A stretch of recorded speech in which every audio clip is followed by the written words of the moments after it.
मंगलाचरण से स्टार्ट करते हैं। ओम अज्ञानतिमिरान्धस्य ज्ञानाञ्जनशलाकया चक्षुरुन्मीलितं येन तस्मै श्रीगुरुवे नमः। श्रीचैतन्यमनोभीष्टं स्थापितं येन भूतले स्वयं रूपं कदा मह्यं ददाति स्वपदान्तिकम्। वन्देऽहं श्रीगुरुवे श्रीयतुपदकमलं श्रीगुरून् वैष्णवश्च श्रीरूपं साग्रजातं सहगणरघुनाथयविन्तं तं सजीवं साधित्वं सावधूतं परिजनसहितं कृष्णचैतन्यदेवं श्रीराधाकृष्णपादान् सहगणललिता श्रीविशाखा अवन्तश्च। हे कृष्ण करुणा सिंधो दीनबंधो जगतपते गोपेश गोपिका कांत राधा कांत नमस्तुते। तप्त कांक्षं गौरांगी राधा वृंदावनेश्वरी वृषभानुसुते देवी प्रणमामि हरिप्रिये।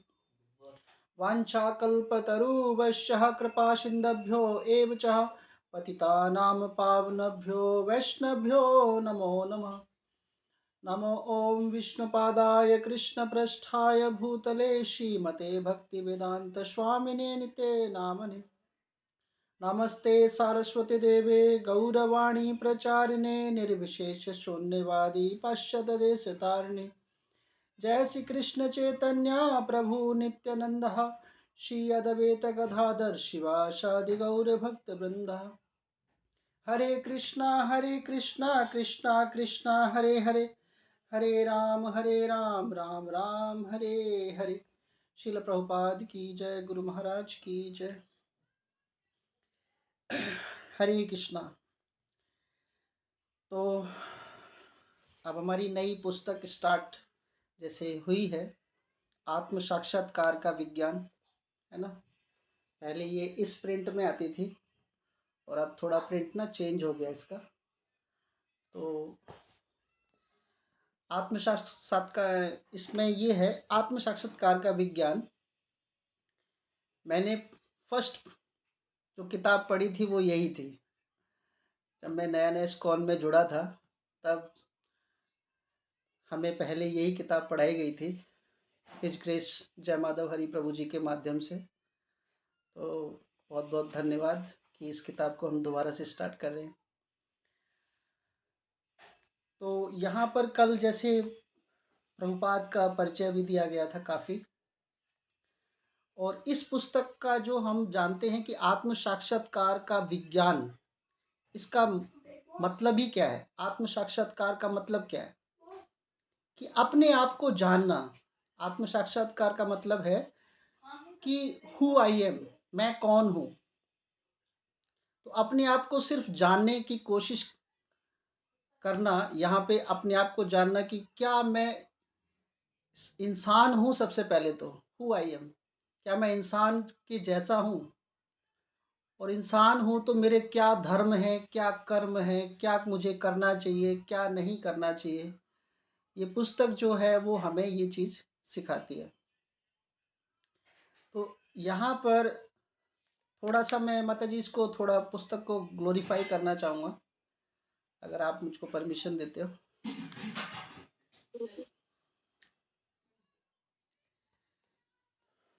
करूँ माता जी? जी प्रभु जी, बिल्कुल प्रभु जी। तो अगर हम अपने आप को जानते हैं तो हमें क्या करना चाहिए? ब्रह्म जिज्ञासा करनी चाहिए। अगर हम अपने आप को जानते हैं तो हमें ब्रह्म जिज्ञासा करनी चाहिए, जिसको बोलते हैं अथातो ब्रह्म जिज्ञासा, कि हम मनुष्य के स्तर पर हैं कि नहीं हैं। तो पहले हम यही समझते हैं कि क्या मनुष्य और पशु में क्या अंतर है ना। 4 प्रिंसिपल्स होते हैं, 4 तरह के सिद्धांत होते हैं जो मनुष्य भी करते हैं और इंसान भी करते हैं, है ना। वो सिद्धांत क्या है? Sleeping, eating, enjoying and defending. Sleeping, सभी सोते हैं, है ना, और सभी भोजन भी करते हैं। एंजॉइंग मतलब सभी बच्चे भी पैदा करते हैं, और डिफेंडिंग अपनी रक्षा भी सभी करते हैं। तो एक वेदांत सूत्र का एक श्लोक है, क्या है? आहार निद्रा भय मैथुश्च सामान्येतं पशुभे नरायणम् धर्मो हि एको अधिक विशेषा धर्मेन विहीन पशुवैर समान। अगर 4 तरह के कर्म जैसे आहार, निद्रा, भय, मैथुन, ये तो पशु भी करते हैं, है ना? हम भी आहार लेते हैं, हम भी भोजन करते हैं और पशु भी भोजन करते हैं। तो हमें भोजन जुटाने के लिए बहुत ज़्यादा मेहनत करना पड़ता है, दिन रात एक करना पड़ता है, धन कमाना पड़ता है ना? और पशु तो फिर बिना मेहनत के भी उसको भी मिल जाता है ना? हाथी सबसे बड़ा पशु है, कम से कम ज़्यादा भोजन करता है, भगवान उसकी व्यवस्था कर देते हैं। तो पशु जो है हमसे श्रेष्ठ है, भोजन के मामले में हमसे ऊपर है। निद्रा, हमें सोने के लिए बढ़िया डबल बेड, गद्दा, फोम वगैरह काफ़ी हाई होना चाहिए, लेकिन पशु तो कहीं पर भी सो जाता है। तो पशु भी हमसे क्या है, श्रेष्ठ ही है। वो कार के नीचे सो सकता है, कहीं पर भी सो सकता है, उसको इतनी चिंता नहीं है। फिर भय, भय मतलब डर तो हमें भी लगता है और पशु को भी लगता है, लेकिन हमें ज़्यादा लगता है। हम दरवाजे बंद करके सोते हैं, पशु खुले में कहीं पर भी सो जाता है ना? उसे कोई ज़्यादा डर नहीं होता, तो पशु वहाँ पर भी श्रेष्ठ है। और मैथुन, हम भी बच्चे पैदा करते हैं और पशु भी बच्चे पैदा करता है। हम एक बार में 1 या 2 बच्चे पैदा करते हैं, पशु तो बहुत सारे कर सकते हैं एक बार में, है ना? कुत्ते के बहुत सारे पिल्ले हो सकते हैं एक साथ। तो हम भी उसमें क्या है, पीछे हैं। तो ये अगर 4 कर्म कर रहे हैं तो हम पशु से भी पीछे हैं। ये पुस्तक ये सिखाती है सबसे पहले तो। और अगर हम इन चारों कर्मों से ऊपर उठते हैं, आहार, निद्रा, भय, मैथुन, इन चारों कर्मों से अगर हम ऊपर उठते हैं, तो हम क्या है, क्या करेंगे? धर्मो ही एको अधिक विशेषा धर्मेन विहीन, मतलब अगर हम धर्म के साथ होते हैं, धर्म के विहीन हो जाते हैं, तो हम पशु हैं। लेकिन अगर हम धर्म को लेकर चलते हैं तो हम पशु नहीं हैं, तो हम पशु के स्तर से ऊपर हैं। तो इस पुस्तक में सबसे पहले, अब हम पशु जब के स्तर से ऊपर हैं, तो हमारे अंदर 4 क्वालिटी ऐसी हैं जो पशु से ऊपर है। वो क्या है? Quality A, B, C, D, है ना? A, B, C, D. A stand for ability for higher inquiry, हमें वो योग्यता है कि हम हाई इंक्वायरी कर सकते हैं, ऊपर के लोगों के जाने की इंक्वायरी कर सकते हैं कि ऊपर के लोगों में कैसे जाते हैं, तो वो केवल मनुष्य कर सकता है। A stand for ability for a higher inquiry. B stand for bliss, bliss आनंद हम ले सकते हैं, पशु आनंद नहीं ले सकता। हम एंजॉय कर सकते हैं, हम भक्ति में आनंद ले सकते हैं, पशु आनंद नहीं ले सकता। फिर सी फॉर चॉइस, हम चुन सकते हैं, है ना? हमें चुनने का अधिकार है। हमें भक्ति करने का चुनने का अधिकार है, पशु को नहीं अधिकार है चुनने का। और डी स्टैंड फॉर डिटर्मिनेशन, कि हम भक्त बनना चाहते हैं तो हमें डिटर्मिनेशन होना चाहिए, दृढ़ संकल्प होना चाहिए। तो ये जो 4 ABCD हैं, ये 4 जो हैं वो मनुष्य को क्या करें, पशु के स्तर से ऊपर कर रहे हैं। तो ये जो मोटिव है उसको लेकर हम इसको समझेंगे तो हम अधिक इस पुस्तक में समझ पाएंगे कि ये पुस्तक जो है वो हमारा आत्म साक्षात्कार क्या कर रहा है, आत्म साक्षात्कार का विज्ञान है। ये मेथड है, प्रिंसिपल है। और ये पुस्तक इतनी प्यारी पुस्तक है कि इस पुस्तक को पढ़कर जिसने साइंस नहीं पढ़ी, जिसने विज्ञान नहीं पढ़ा आज दिन तक, तो विज्ञान नहीं पढ़ा तो वो सही तरह का विज्ञान सीख जाएगा। अभी तक जो हमने फिजिक्स केमिस्ट्री जो पढ़े हैं ना, कि प्रभुपाद ने ऐसा विज्ञान बताया है कि मैं तो पढ़कर ये देख क्या कि प्रभुपाद का विज्ञान ज़्यादा स्ट्रांग है हमारे आज के विज्ञान से। जैसे इसमें एक थ्योरी आएगी, बिग बैंग थ्योरी, आप सभी ने पढ़ा है ना, कि पृथ्वी का निर्माण कैसे हुआ। एक ब्रह्म, सारे जितने भी पिंड थे वो एक जगह इकट्ठे थे, उसमें एक गैस पैदा हुई और गैस पैदा होने के बाद विस्फोट हो गया। विस्फोट होने से क्या हुआ, ग्रह बन गए, सूर्य बन गया, तारे बन गए। ये हमारा विज्ञान कहता है। प्रभुपाद यहाँ पे बताते हैं कि कभी विस्फोट होने से कोई निर्माण नहीं होता।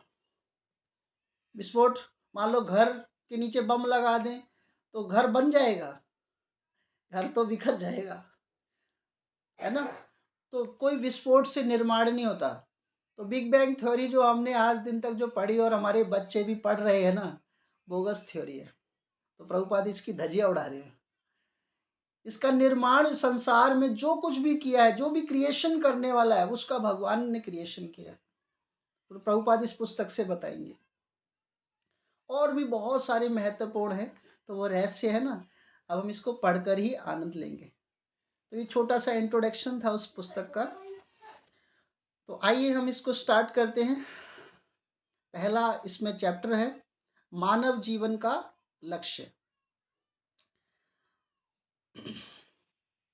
वर्तमान काल में मानव समाज को ऐसे नेता दिग्भ्रमित कर रहे हैं जो अंधे हैं, क्योंकि वे मानव जीवन के लक्ष्य आत्म साक्षात्कार एवं पूर्ण पुरुषोत्तम भगवान के साथ स्वयं को विस्मृत संबंध को पुनः स्थापित करना नहीं जानते।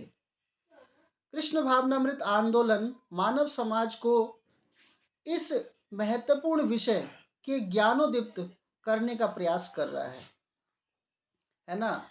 नेता लोग क्या हैं, नेता लोग कभी पढ़ाते नेता नेता बन जाते हैं। जैसे कोई भी अच्छे अच्छे देश के प्रधानमंत्री बन जाए, है ना, कोई भी बन जाए, लेकिन कभी भी वो कृष्ण भावना अमृत या फिर भगवान तक पहुंचने का रास्ता नहीं दिखा सकते। तो आजकल के जो रक्षक हैं ना, वही क्या हैं, देश के समाज के जो रक्षक हैं वही क्या बने हैं, भक्षक बने हैं।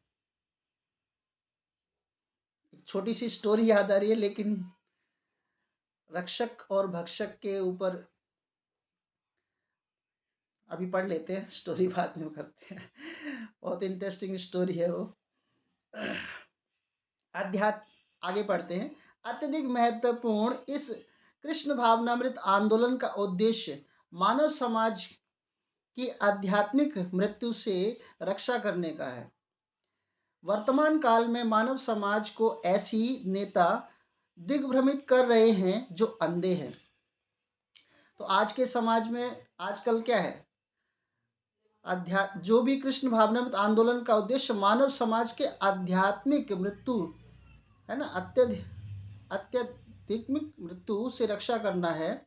तो आजकल के जो हम कृष्ण भावनामृत आंदोलन पढ़ रहे हैं, इससे क्या है कि कहीं ना कहीं हम समाज को एक सही रास्ते पर ले जाने का प्रयास कर रहे हैं।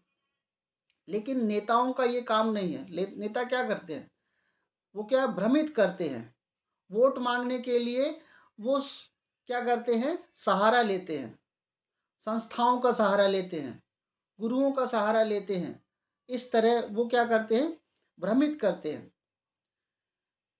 जैसे कई, जब प्रभुपाद लीलामृत में पढ़ते हैं तो प्रभुपाद ने कई नेताओं से कहा कि आप, आज़ादी तो मिल ही जाएगी, वो तो मिलनी है, लेकिन कृष्ण भावनामृत को प्रचार प्रसार करिए, क्योंकि वे मानव समाज के लक्ष्य आत्म साक्षात्कार एवं पूर्ण पुरुषोत्तम भगवान के साथ स्वयं को विस्मृत संबंध को पुनः स्थापित करना नहीं जानते। कृष्ण भावनामृत आंदोलन मानव समाज के इस महत्वपूर्ण विषय को ज्ञानोदीप्त करने का प्रयास कर रहा है, और यही मुख्य अपूर्णता है। कृष्ण भावनामृत अभियान मानव समाज को इस महत्वपूर्ण विषय पर प्रकाश डालने का प्रयास कर रहा है। वैदिक सभ्यता के अनुसार श्री कृष्ण अर्थात भगवान के साथ स्वयं के संबंध का अनुभव कर लेना ही जीवन की सिद्धि है। श्रीमद् भगवद गीता से जिसे दिव्य विज्ञान के समस्त महाजनों द्वारा संपूर्ण वैदिक ज्ञान के आधार के रूप में स्वीकार किया गया है, हम समझते हैं कि न केवल मनुष्य वरन समस्त जीव भगवान के विन्यास अंश अंशी अंश अंशी के सेवार्थ बने हैं। जैसे मुख, हाथ, अंगुली, कान इत्यादि संपूर्ण शरीर की सेवा के लिए बनाए गए, हम जीवात्मा भगवान के विभिन्न अंशों होने के कारण भगवत सेवा करने के लिए कर्तव्यबद्ध है। तो ये जो हमें जो शरीर मिला है, ये किस लिए मिला है? शरीर इसलिए मिला है ताकि हम भगवान की सेवा ही कर पाए, भगवान की सेवा कर पाए। क्योंकि श्रीमद् भगवद गीता कहती है कि सभी योनियों जितने भी जीव हैं, श्रीमद् भगवद गीता का 14 चैप्टर में 3rd श्लोक ये कहता है कि सभी योनियों का जो बीज देने वाला हूं मैं ही पिता हूं। तो हमें अपने पिता का गुणगान करना है, पिता की प्रसिद्धि। अच्छा बच्चा कब होता है? जब पिता का कहना माने, पिता की बात को माने, तब बच्चा अच्छा है। अगर पिता की बात को माने नहीं तो बच्चा कहाँ से अच्छा है? तो हम कहते तो हैं भगवान हमारे पिता हैं, और पिता कहेंगे कैसे? श्रीमद् भगवद गीता से। श्रीमद् भगवद गीता को पढ़ो, एक एक शब्द को सुनो और उसके सिद्धांत को फॉलो करो। इट मीन्स क्या है कि हम अपने पिता की बात को मान रहे हैं। तो भगवान ने यही कहा है कि यहाँ पर सभी जीवों का कर्तव्य है कि वह आत्म साक्षात्कार करके अपने घर वापस आ जाए। जैसे हमारा जन्म हुआ है ना, तो जन्म हमारा हुआ है उस दिन से हम एक ट्रेन में सवार हो गए हैं। अब वो ट्रेन का मंजिल क्या है? वो ट्रेन का मंजिल है भगवान के धाम तक जाना। अब कोई अलग अलग डब्बे में बैठा है, कोई एसी डब्बे में बैठा है, तो कोई स्लीपर में बैठा है, कोई जनरल डब्बे में बैठा है, लेकिन सभी बैठे हैं। अगर मान लो कोई एसी में बैठा है तो क्या वो भगवान के धाम नहीं जा सकता? जाएगा, उस ट्रेन में सवार हुआ है। चाहे वो स्लीपर के डब्बे में बैठा हो तो भी भगवान के धाम जाएगा, और चाहे वो जनरल डब्बे में बैठा हो तो भी भगवान के धाम में जाएगा। सभी को ट्रेन उसी रास्ते पे ले जाएगी। सब कोई हाई पे कर रहा है, कोई कम पे कर रहा है, लेकिन जाना सबको ट्रेन में उसी तरह। अब क्या होता है कि ट्रेन तो चल पड़ी, जब से जन्म लिया तब से चल पड़ी। अब उसके बाद स्टेशन आ रहे हैं, स्टेशन में कई तरह के, है ना, भौतिक आकर्षण है। तो एक दो भक्त लोग क्या कर रहे हैं, उन आकर्षणों में रहकर उस स्टेशन पे उतर जाते हैं। अब ट्रेन ही छोड़ दोगे तो भगवत धाम नहीं जाओगे। पहली स्टेशन आई, आकर्षण लगा, वाह भाई वाह, ये तो आज बहुत अच्छी बॉलीवुड हॉलीवुड की मूवी लगी है इस स्टेशन पे, तो उस स्टेशन पे उतर जाओ, मजे लो। उस स्टेशन पे उतर गए तो फिर क्या है, ट्रेन तो आगे चली जाएगी और वो व्यक्ति वहीं पर रह जाएगा। उसको पुनर्जन्म फिर से लेना पड़ेगा और फिर से उसी 84 लाख भवबंधनों में आना पड़ेगा। तो बहुत सारी स्टेशन आती हैं, है ना। इन स्टेशनों पे यही तो स्टेशन हैं। फिर एक स्टेशन हमारी इस्कॉन मंदिर की भी आती है, भक्तों की संग की आती है, तो भक्त लोग उसके आकर्षण भी होते हैं। लेकिन उस स्टेशन में भक्तों के संग में जुड़े रहे तो भगवत धाम तक पहुंच जाओगे, अन्यथा फिर वहीं से भ्रमित होकर किसी स्टेशन पे उतर जाओगे। तो भगवत धाम पहुंचने से पहले क्या होता है, ये भौतिक संसार का जो माया रूपी जो चक्र है, वो क्या है, हमें भगवत धाम पहुंचने के लिए लुभाता है, आकर्षण करवाता है। यही तो बताया गया है। तो भगवान यहाँ पर यही कह प्रभुपाद यहाँ पे यही बताना चाह रहे हैं कि ये जो शरीर मिला है ना, अध्यात्म जो शरीर हमें मिला है, इससे हम क्या करें? गोविंद की सेवा में लगाएं, भगवान की सेवा में लगाएं, परमात्मा की सेवा में लगाएं। उसके अंदर जो आत्मा विराजमान है उसके आनंद के लिए कर्म करें। लेकिन हम लोग क्या कर रहे हैं? अपने इंद्रियों के सुख के लिए कर्म करते हैं और आत्मा की प्रसिद्धि के लिए कोई कर्म नहीं है। वास्तव में हमारी स्थिति तो यह है कि हम सदैव किसी न किसी की सेवा करते रहते हैं, चाहे हमारे परिवार की अथवा देश की अथवा समाज की। यदि हमारे पास सेवा करने के लिए कोई ऐसा व्यक्ति नहीं है जिसकी सेवा की जाए, तो कभी कभी हम बिल्ली और कुत्ता पाल कर उसकी सेवा करते हैं। ये समस्त तत्व सिद्धि कहते हैं कि हम स्वाभाविक रूप से सेवा करने के लिए ही बनाए गए हैं। मनुष्य का तो धर्म है सेवा करना। सेवा सबसे बड़ा धर्म है। अब चाहे सेवा वो भगवान की करे, चाहे संसार की करे, चाहे किसी की करे, व्यक्ति हमेशा ही सेवा में रहता है, सेवा से बच नहीं सकता। तो इससे अच्छा है ना कि जब सेवा करनी है तो अच्छी करो सेवा, स्टैंडर्ड की सेवा करो। तो अगर सेवा नहीं भी होती, कोई खाली बैठ जाता है, जिसके घर पे कुछ होता नहीं है, तो वो क्या क्या लाते हैं? कुत्ते बिल्ली को ले आते हैं, है ना, उसकी सेवा करते हैं। माँ बाप की सेवा नहीं कर पाते तो कुत्ता पाल लेते हैं और कुत्ते को सुबह सुबह पोटी कराने ले जाते हैं। तो इस प्रकार वो उनकी सेवा कर रहे हैं। तो कहीं ना कहीं सेवा से ही, सेवा तो करना ही पड़ता है ना। नौकरी कर रहे हैं, धन कमा रहे हैं, परिवार की सेवा कर रहे हैं। पत्नी क्या कर रही है? अपने पति की सेवा कर रही है, बच्चों की सेवा कर रही है ना। तो कहीं ना कहीं कोई हर व्यक्ति किसी न किसी सेवा भाव में जुड़ता है। तो वो हमें चुनना है कि हम सेवा कौन सी करना चाहते हैं। यद्यपि अपने सामर्थ्य के अनुसार सर्वोत्तम सेवा करने पर ही भी वह हम संतुष्ट नहीं है, ना ही वह व्यक्ति संतुष्ट है जिसकी हम कितनी सेवा कर रहे हैं। भौतिक स्तर पर प्रत्येक व्यक्ति निराशा से परिपूर्ण है। यह निराशा का कारण यही है कि सेवा उचित ढंग से निर्देशित नहीं की जा रही है। उदाहरण के लिए, यदि हम एक वृक्ष की सेवा करना चाहते हैं तो अवश्य उसके जड़ में जल देना होगा। यदि हम पत्तियों, शाखाओं आदि को जल डालें तो कोई लाभ नहीं होगा। यदि पूर्ण पुरुषोत्तम भगवान की सेवा की जाए तो अन्य सभी अंश स्वतः संतुष्ट हो जाएंगे। फलस्वरूप पूर्ण पुरुषोत्तम भगवान की सेवा करने से समस्त कल्याणकारी कार्य, समाज, परिवार एवं देश की सेवा अपने आप ही हो जाती है। भगवान की सेवा करो तो सबकी सेवा है। अगर पौधे के जड़ में पानी डाल दिया जाए तो क्या पौधे को, पत्ती को भी प्राप्त होगा, फल को भी प्राप्त होगा, सब कुछ सबको प्राप्त हो जाएगा। तो इसीलिए सेवा, ऐसे स्कूल में प्रिंसिपल एप्लीकेशन लिखते हैं तो उसमें लिखा है ना, टू द प्रिंसिपल। ऐसा तो नहीं लिखते टू द क्लास टीचर, है ना, वो तो नहीं लिखते। तो वहां पर भी सेवा क्या हो रही है? सुप्रीम जो है, बड़ा जो है अधिकारी, उसकी सेवा हो रही है ना। मजिस्ट्रेट को लिख रहे तो मजिस्ट्रेट को ही ऊपर लिखेंगे। ऐसा तो नहीं है पियोन को लिख रहे हो, किसी चपरासी को लिख रहे हो, वो तो नहीं लिखते।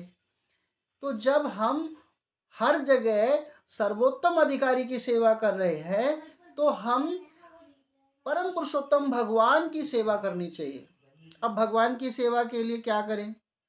हम तो सुबह सुबह उठते हैं, ओम जय जगदीश हरे गाते ही रहते हैं ना, है ना। पंडित जी भी गाते हैं अलग तरीके से, है ना, ओम जय जगदीश हरे, है ना। फिर बच्चे लोग हंसी में करते हैं, पंडित जी पेड़ पे चढ़े, आया हव का झोंका, पंडित जी नीचे गिरे। कुछ बच्चे ऐसे भी गा रहे थे। तो लेकिन ये क्या है? कहीं ना कहीं स्वभाव सेवा का है लेकिन मजाक का भी है। तो ऐसी आरती गाने से कोई लाभ नहीं है जिसमें सुख संपत्ति घर आवे कष्ट मिटे तन का, जिसमें मांगने की इच्छा हो, है ना, कि सुख संपत्ति घर आवे कष्ट मिटे तन का। तो अगर हम मांग भी रहे हैं तो फिर कहाँ सेवा है? वो सेवा नहीं है, वो तो सेवा नहीं है, वो तो मांगना हुआ कि आप हमें दो तब हम आपकी आरती उतारेंगे। माँ मुरादे पूरी कर दे लड़ुआ हलवा बांटूंगी। वो भी क्या इच्छा है? सेवा का है। आप हमारी मुरादे पूरी करो हम तब हलवा बांटेंगे। माँ मुरादे पूरी नहीं करेंगे तो हलवा नहीं बांटेंगे। वो सेवा नहीं है, वो तो स्वार्थ है। तो सेवा भी निस्वार्थ सेवा होनी चाहिए। जैसे माँ बच्चे की सेवा करती है शुरू शुरू में, लेकिन बच्चा जब बड़ा हो जाता है तो माँ चाहती है कि अब बच्चा ये बड़ा हो गया कमा के लाए, तब सेवा अलग हो जाती है। तो व्यक्ति केवल केवल केवल और केवल केवल और केवल भगवान की सेवा सही ढंग से निस्वार्थ भाव से कर सकता है अगर उसको सही आत्म साक्षात्कार हुआ हो, तब कर सकता है। तो यहाँ पर भी यही है कि सबसे बड़ी सेवा भगवान की सेवा है। भगवान की सेवा वाणी के द्वारा की जा सकती है ना, भक्तों को प्रसाद खिला के की जा सकती है। तो कई तरह से सेवा की जा सकती है। प्रत्येक मानव समाज का कर्तव्य है कि भगवान के साथ अपनी वास्तविक स्थिति को समझे और फिर उस संबंध के अनुसार कार्य करे। यदि ऐसा संभव हो जाए तो हम जीवन सफल हो जाएगा। तो ये जीवन सफल करने का प्रयत्न करना चाहिए। अगर हम क्या करें, वास्तविक स्थिति को समझें, तो हमें अपने जीवन का सफल करना है ना। तो हमें केवल किसकी सेवा करनी पड़ेगी? भगवान की सेवा करनी पड़ेगी, अन्यथा जीवन क्या है? व्यर्थ ही गमा दिया।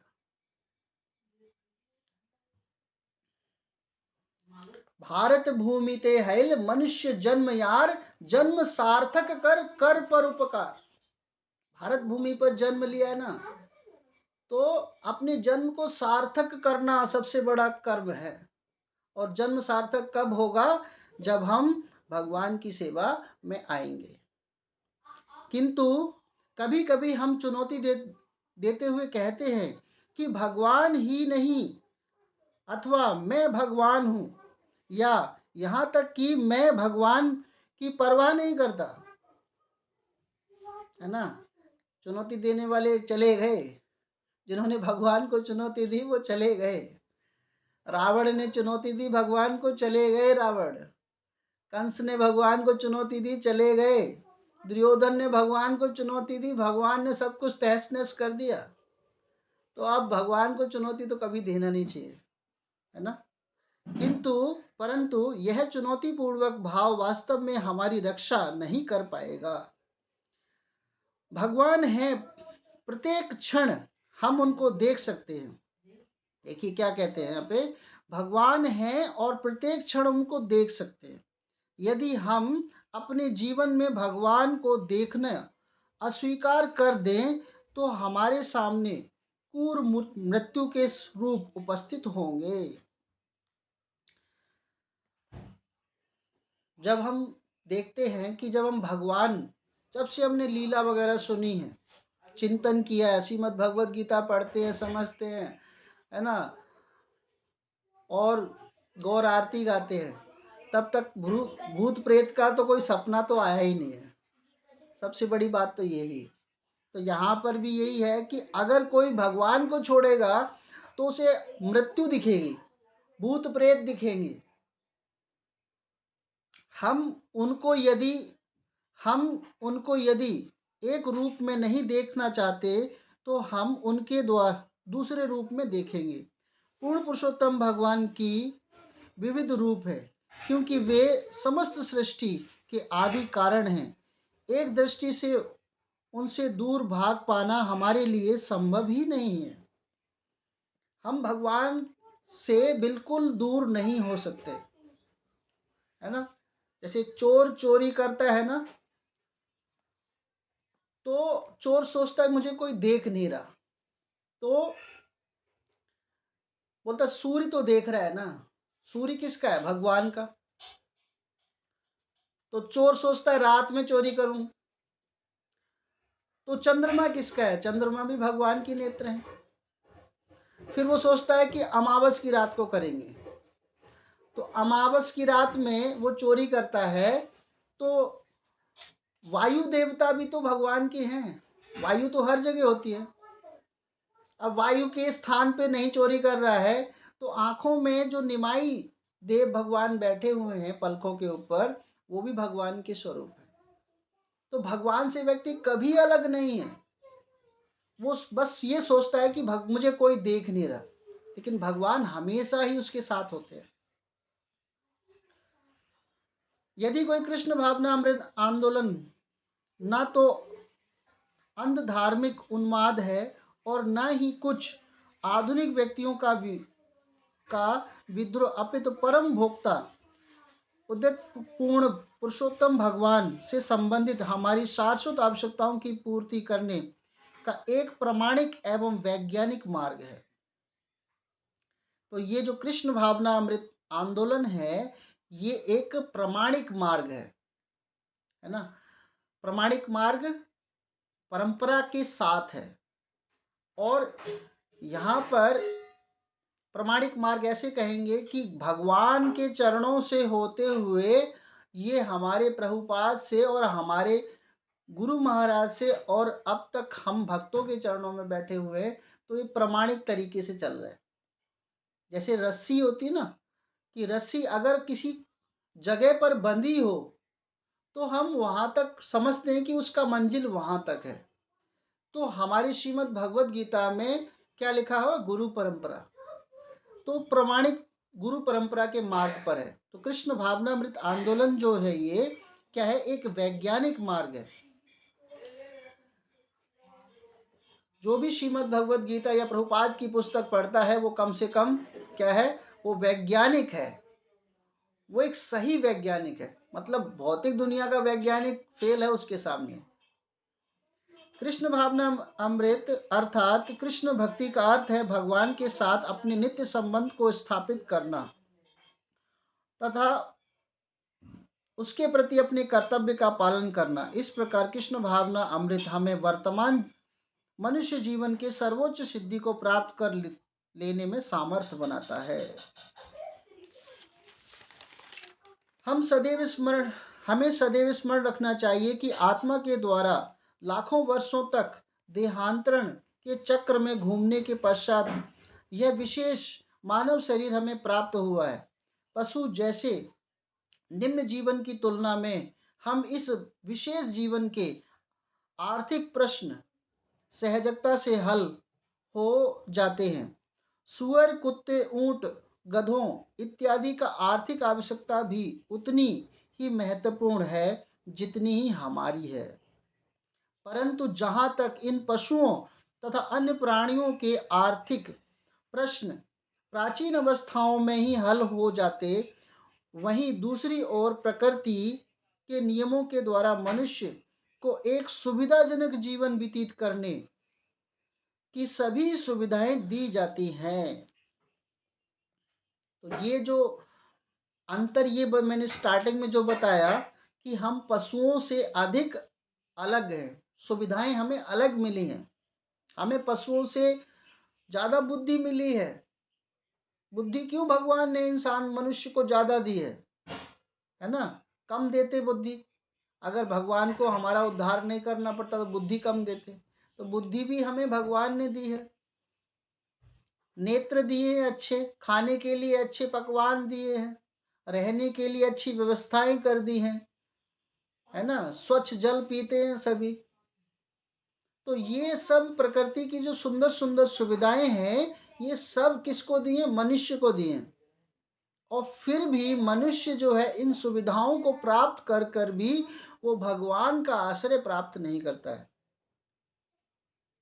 तो वो क्या है? पशु के समान है। शुकर अथवा अन्य पशुओं की तुलना में भी मैं मनुष्य के लिए जीवन व्यतीत करने का श्रेष्ठ अवसर क्यों नहीं दिया जाता? किसी उच्च श्रेणी के सरकारी अधिकारी के एक साधारण क्लर्क की तुलना में अधिक सुखी जीवन व्यतीत करने का विशेष सुविधा क्यों दी जाती है? इसका उत्तर अत्यंत सरल है। इसका महत्वपूर्ण अधिकारी को एक सामान्य क्लर्क लिपिक की तुलना में अधिक दायित्व वाले कर्तव्यों का पालन करना पड़ता है। इसी प्रकार मनुष्यों को कर्तव्य और पशुओं से श्रेष्ठ है, जो सदा ही अपने भूखे पेट को भरने में लगा रहता है, परंतु प्रकृति के नियमों के कारण सभ्यता के आधुनिक पाश्विक स्तर से पेट भरने की समस्याओं में केवल वृद्धि की है। जब हम इन परिष्कृत पशुओं में से कुछ के पास पारमार्थिक जीवन व्यतीत करने का आग्रह कर लेकर जाते हैं, तो ऐसे लोग कहते हैं कि वे केवल अपने पेट के संतोष के लिए ही कार्य करना चाहते हैं। बहुत कहावत है ना, कमाने जाते हैं पापी पेट के लिए कमाने जाते हैं, है ना। पेट के लिए कोई कमाने नहीं जाता, भगवान ने सुविधाएं दे रखी है ना। तो यहाँ पर देखिए कि सुविधा किसको दी गई है? मनुष्य को दी गई है। अब इसका प्रभुपाद एक छोटा सा उदाहरण देते हैं कि जो क्लर्क है, क्लर्क को अन्य की तुलना में ज़्यादा सुविधा दी जाती है ना, क्योंकि उसकी पोस्ट और पद थोड़ा ठीक ठाक है, इसलिए उसको सुविधा अलग से दी जाती है। तो भेद किया जाता है ना, मनुष्यों में भी भेद किया जाता है।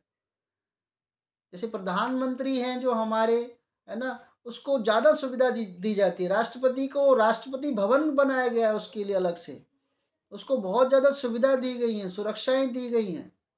तो जब इस समाज में भेदभाव हो रहा है, तो भगवान ने भी मनुष्य योनि को अधिक सुविधा दी है पशु योनि से। आगे देखिए, ऐसे लोग उन्हें भगवान के विषय में जिज्ञासा करने की कोई आवश्यकता नहीं है। ऐसे लोगों को कठोर परिश्रम करने की उत्कंठा होने पर भी बेरोजगारी और प्रकृति के नियमों के कारण उत्पन्न विघ्नों जैसे प्रश्न सदैव सामने खड़े रहते हैं। इतना सब होने पर भी ऐसा व्यक्ति भगवान को मानने की आवश्यकता का तिरस्कार करता है। तो दिन रात एक करता है, कमाता है ना। कमाते किस लिए हैं, है ना? अधिक से अधिक धन क्यों कमाते हैं?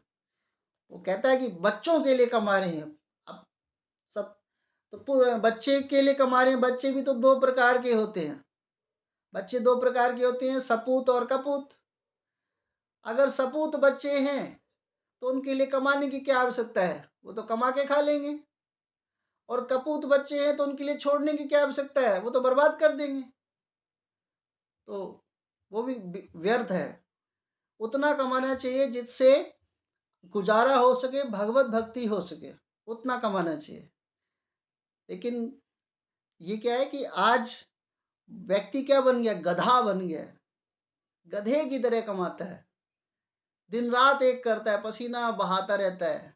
बोला, बहुत से कहते भी ना कि क्यों नहीं उस मंदिर में जुड़ते, क्यों नहीं कथा सुन पाते? बोला, समय किसके पास है? समय ही नहीं है।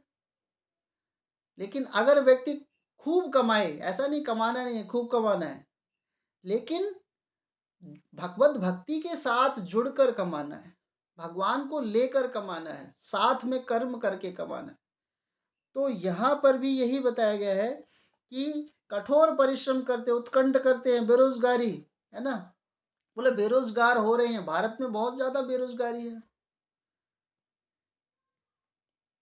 तो यहाँ पर यही बताया गया है कि कठोर परिश्रम की भी आवश्यकता इतनी नहीं है।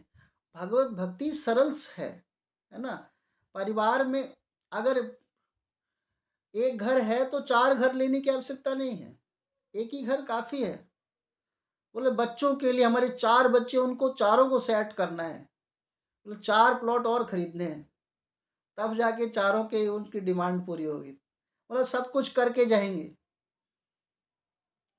तो इस प्रकार जो है कलयुग में व्यक्ति क्या बना हुआ है, गधा बना हुआ है।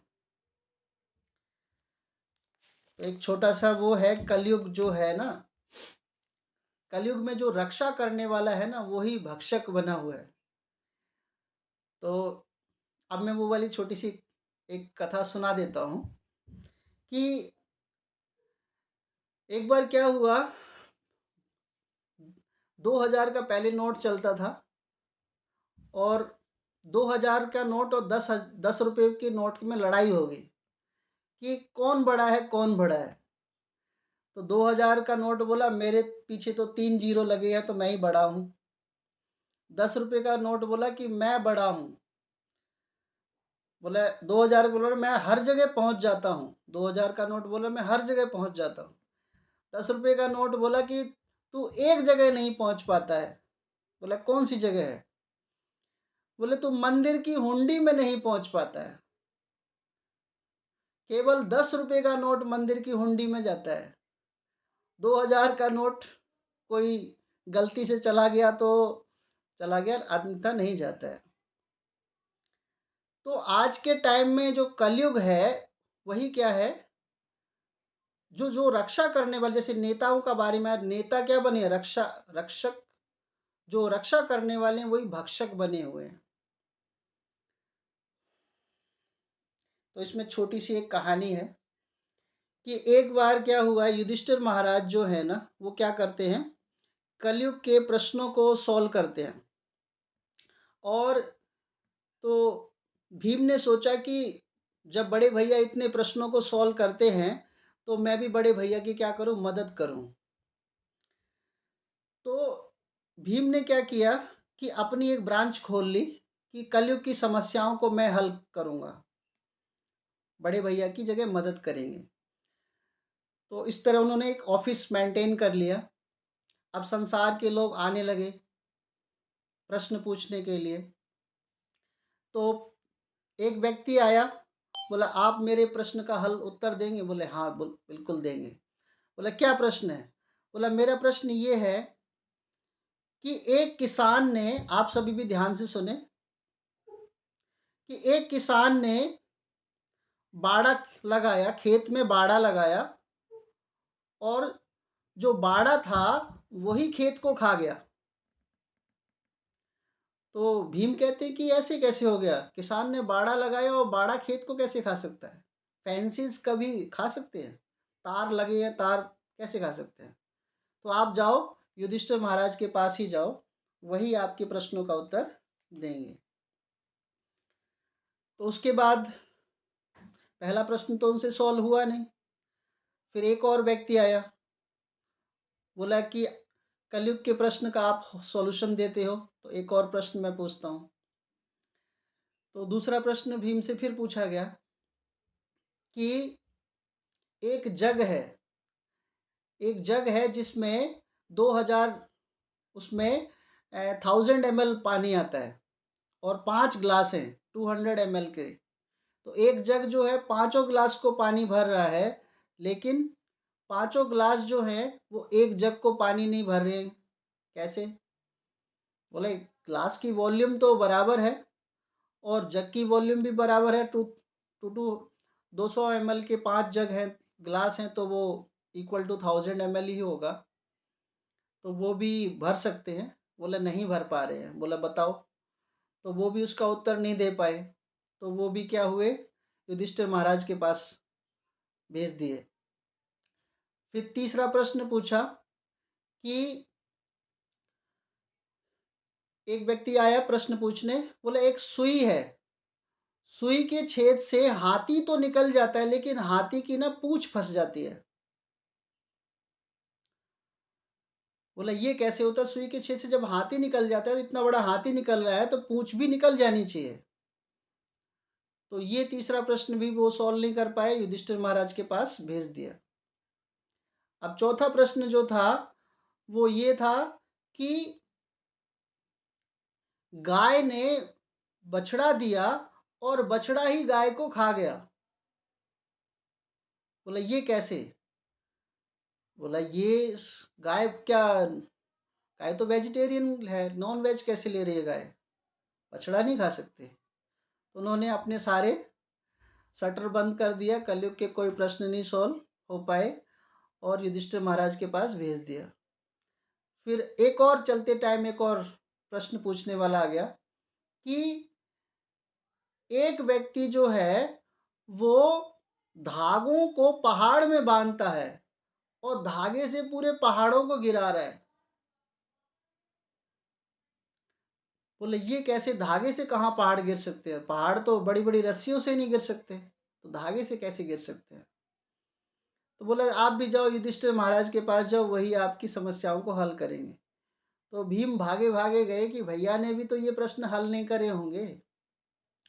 तो वहां पर वो देखते हैं कि वो पांचों व्यक्ति गायब थे। तो युधिष्ठिर महाराज से उन्होंने पूछा कि क्या आपने पांचों प्रश्न के उत्तर दे दिए? बोले हाँ, मैंने दे दिए। बोला पहला प्रश्न क्या था? किसी को याद है? बताओ पहला प्रश्न क्या था?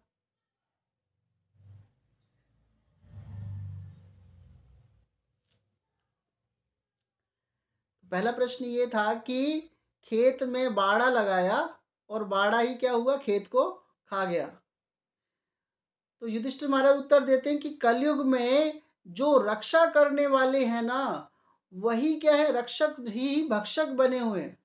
जिस पर हम ज्यादा विश्वास करेंगे वही हमारे को क्या करेगा, हमारे को पिन करेगा, वही हमारा क्या है, हमारे को खड्डे में डालेगा। जिसमें हम परिवार समझते ना, परिवार ये हमारा है, साथ देगा, वो परिवार ही हमें भक्ति नहीं करने देता है, परिवार ही हमें मार्ग पर नहीं चलने देगा, परिवार ही हमें भौतिक आवरण में बांध कर रखता है। तो ये जो बताया उन्होंने युधिष्ठिर महाराज ने कि इस तरह वो। दूसरा प्रश्न क्या था, किसी को याद है? एक जग से 4 गिलास पानी भरने वाला। हाँ, तो एक जग से, एक माता पिता होते हैं ना, वो 5 बच्चे हों ना तो सबको पालते हैं, लेकिन पांचों बच्चे जो है ना वो माता पिता को नहीं पाल पाते हैं। तो ये कलयुग की सबसे बड़ी समस्या है। और तीसरा क्या था, कौन बताएगा? हाथी निकलने का, सुई में से हाथी तो निकल गया, पूछ। हाँ, सुई में से हाथी निकल जाता है, पूंछ फंस जाती है। तो ये जो नेता लोग हैं जिनके पास अपार धन है, वो तो बड़े बड़े कांड कर देते हैं, वो निकल जाएंगे, थाने में बहुत बड़ा पैसा वगैरह देकर निकल जाएंगे। जो जो कमजोर व्यक्ति है ना, वही जेल में आज चक्की पीसता है। नेता तो सुरक्षित हैं सारे, खूब अपराध करते हैं, बड़े बड़े सेठ हैं, लेकिन वो निकल जाते हैं, खूब पैसा फेंकेंगे निकल जाएंगे, थाने में उनकी चलती है, सब कुछ चलती है। तो लेकिन छोटा जो व्यक्ति है वही फंसता है। तो हम लोग सोचते हैं छोटा कोई चोर फंस गया, वही चोर है, और नेता लोग को सलाम ठोकते हैं। तो ये जो हाथी निकल जाते हैं, लेकिन पूंछ क्या है, फंस जाती है। और एक और प्रश्न था, क्या था? रस्सी से, धागे से पहाड़ बांधना। नहीं, उससे पहले।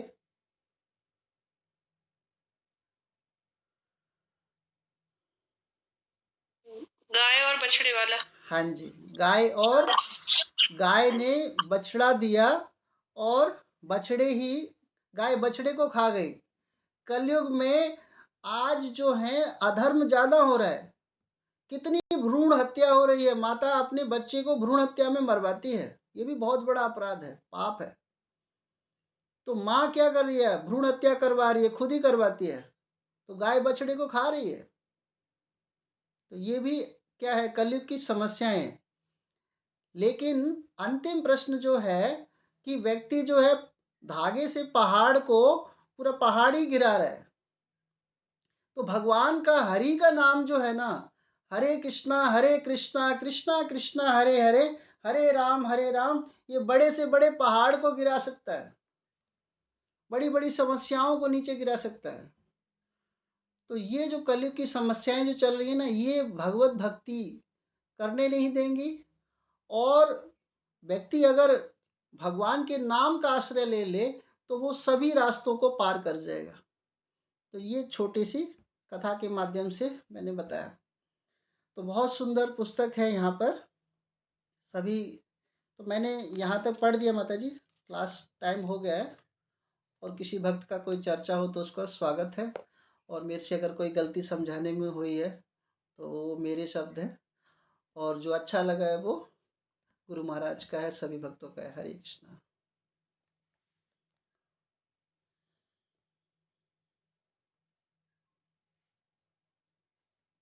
जैसे हरे कृष्णा, जैसे प्रभु जी हमने बोला था ना 1 जनवरी को, इससे अच्छी शुरुआत नहीं हो सकती थी। इस पुस्तक के लिए भी मैं यही बोलना चाहूंगी कि इससे अच्छे वक्ता हमें नहीं मिल सकते थे। इस पुस्तक को ग्लोरीफाई करके जिस तरीके से आपने इसको शुरू किया है ना, एक इंटरेस्ट जो डेवलप किया है, और जो लास्ट की स्टोरी थी, रक्षक भक्षक, सब कुछ इतने अच्छे से प्रभु जी प्रैक्टिकली आपने कनेक्ट किया, बहुत ही सुंदर तरीके से। तो थैंक यू सो मच प्रभु जी। और अगर कोई और भक्त अगर इसमें जोड़ना चाहता है कुछ, तो मोस्ट वेलकम। हरे कृष्णा, मैं तो मिस कर गई, लेट से ज्वाइन हो पाया, तो बहुत सारा कुछ मिस कर गई आज, तो मैं लगता है लास्ट की स्टोरी लकली सुन लिया मैंने। बहुत सुंदर था, बहुत सुंदर था प्रभु। धन्यवाद। धन्यवाद प्रभु जी। हरे कृष्णा, दंडवत प्रणाम सभी भक्तों को। हम तो इसे पढ़ रहे थे पर पता नहीं था इसके अंदर इतनी डिटेल भी है। आपने बहुत सुंदर तरीके से समझाया, मुझे बहुत अच्छा भी लगा कि एक एक लाइन को समझाना और उसके साथ एग्जाम्पल के साथ उसमें इतनी सुंदर सुंदर कथाएं भी हमको समझाने के लिए आपने बताई। बहुत अच्छा लगा प्रभु जी, बहुत बहुत धन्यवाद इतनी सुंदर कक्षा की।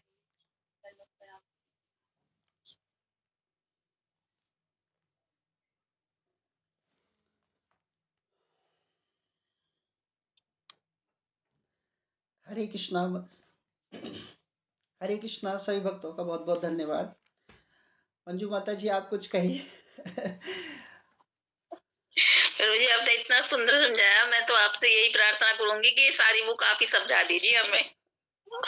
हरे कृष्णा माता जी। कुछ तो समझ में आएगा फिर हमें।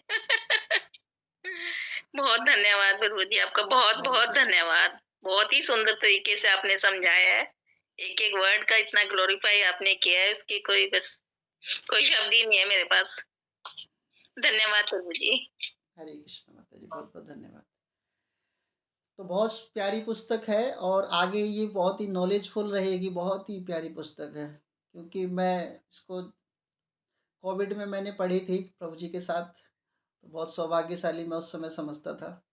टाइम ही टाइम था कोविड में, ऑनलाइन क्लास में पढ़ी थी। तो बहुत सुंदर पुस्तक है ये, और सभी वक्त ध्यान पूर्वक सुने और खुद इसको पढ़ें भी इसको। क्योंकि हम लोग पढ़ते हैं, ऐसे पढ़ते हैं, उसके बाद थोड़ा ना सेल्फ स्टडी भी करेंगे इसको, तो और अच्छी तरह से इसको समझ में आएगी। सरल शब्दों में, कोई ज़्यादा दोहे वगैरह नहीं है, सिंपल है ना। हरे कृष्णा। तो हृदय से आपका बहुत बहुत धन्यवाद प्रभु जी। सो हम सब प्रभु जी का थैंक्स दिल से कहेंगे अपने परंपरागत तरीके से। हरे कृष्णा कृष्णा कृष्णा हरे हरे, हरे राम राम राम हरे हरे।